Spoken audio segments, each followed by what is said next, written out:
দেখি শুনি চোখ নাই মামি। আচ্ছা আচ্ছা, তাহলে তো দেখতেই হয়।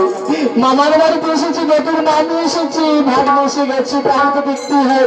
আরে আমার মামার গানটা নতুন মামি দাঁড়িয়ে আছে, আমার মামার গানটা নতুন মামি দাঁড়িয়ে আছে,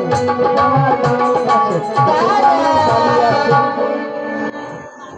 ও দাদা। ভগ্নী পদ্মাবতী, দাদা তোমাকে নিয়েই বুঝি যত সমস্যা। দাদা, আমাকে নিয়ে এত সমস্যা। আমি যখন এসেছি তখন সকল সমস্যার সমাধান করে যাবো।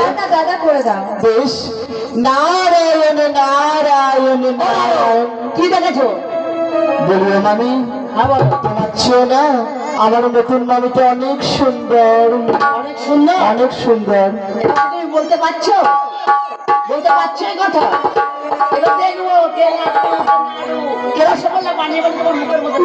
সত্য কথা বলেছে মামি।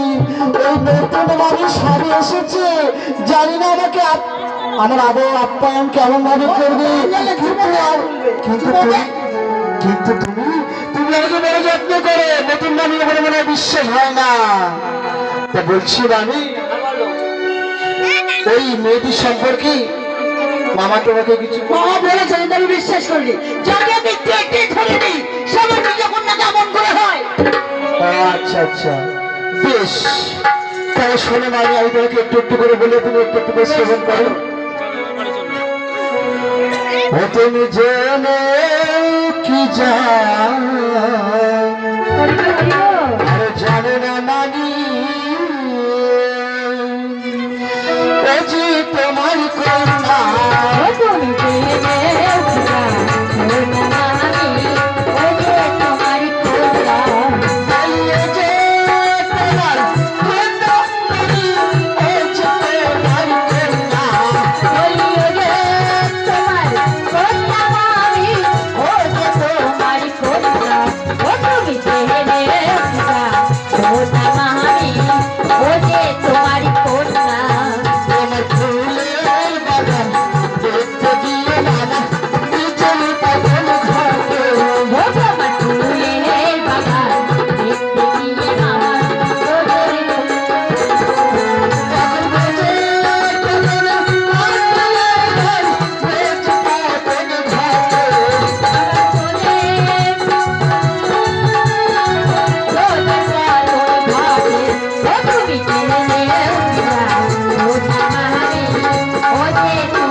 হাসিয়ে দিল মামা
সময় দিকে কানে কানে এসো। বলো, কানে কানে বলবে? হ্যাঁ, বলছি কি ভাই না, তুমি যে কথাগুলো বললে, এই কথাগুলো যদি সত্য হয় তবে তুমি অন্যায় করেছি। অন্যায় তো করেছো মামি, তাই বলো। অন্যায় যখন করেছেন আমি, তখন সরাসরি মামার কাছে গিয়ে ক্ষমা চাও। তোমার মামা রেগে রয়েছে, দেখো না আমার দিকে পেছন দিয়ে চোখগুলো বড় বড় হয়ে গেছে। ভয় লাগছে মামি, তাই তো? বুঝেছি মামি, বুঝেছি। এই দেবশ্রী নারায়ণ যখন এসেছি তখন আর ভাববার কিছু নেই মামি। তুমি একটু বুঝিয়ে বলে। বেশ মামি, তাহলে আমি যাচ্ছি। আমি এই কাজটা ভালো পারি। বলিও মামা, মামা গো। বলো দেবশ্রী। বলো মামা, আমার মামি যে অন্যায় করেছে সে অন্যায়ের কখনো ক্ষমা হয় না। তুমি ঠিকই বলেছো দেবশ্রী।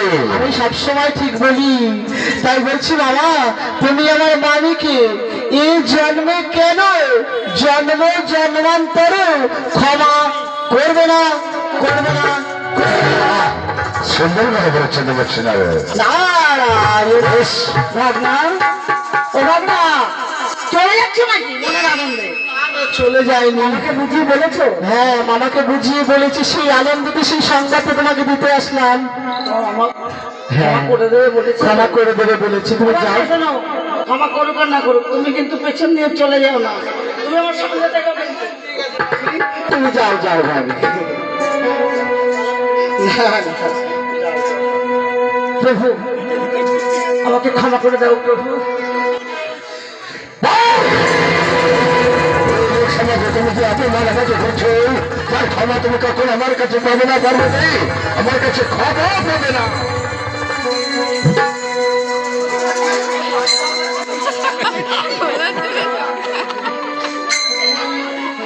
ও দেবশ্রী, আরে তুমি এখানে কি করছো? আরে শীঘ্র করে আমার কাছে এসো। তা নয় বাবা, কেমন না গেলে তোমার মামাকে? আমি তো দেখছিলাম তুমি মানে মামার কাছে যাচ্ছ, ক্ষমা চাইছো, আর এই পাড়া প্রতিবেশী কেমন আছে একটু সংবাদ দিতে যাচ্ছে। আমি পালাইনি না। তোমাকে আমার কথা বুঝতে পেরেছি। তুমি আগুন জ্বালাতে পারো, নিভাতে পারো না, তুমি এটা মনে মারো, বুঝছো? শোনো আমি, চলে গেলে তুমি বরখাস্ত হবে সজাগতা। শোনো আমি একটা ঠিক আছে, কথা বলি, বুঝছি, আমি আর শুনবো না। একটা কথা বলি। হ্যাঁ, বলো। আমার মনে হয় এই ঔষধে কাজ হয়নি, আর একটা মহা ঔষধ আছে, সেই ঔষধটা প্রয়োগ করো। বলো। মামা যে বড় ভক্ত দিয়েছি, মামার সেই শিবমন্ত্র সব জপ করে, মামার দেখিবে একেবারেই ঠিক রাগ ঠান্ডা হয়ে যাবে। আমিও সেটাই ভাবছিলাম। ও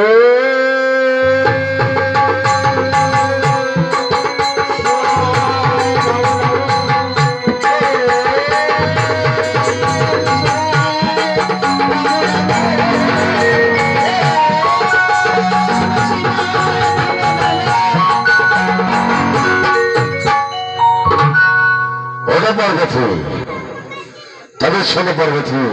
প্রভু, আমি আজ না বুঝে বড় ভুল করেছি প্রভু, আমাকে নিজ গুণে ক্ষমা করে দাও। ক্ষমা তোমাকে আমি করে দিয়েছি পার্বতী। আর শোনো পার্বতী, আর বলো প্রভু। যাকে নিয়ে তুমি এই কৈলাসে ঝড় তুলেছ, তার পরিচয় তো তুমি জানতে পেরেছ।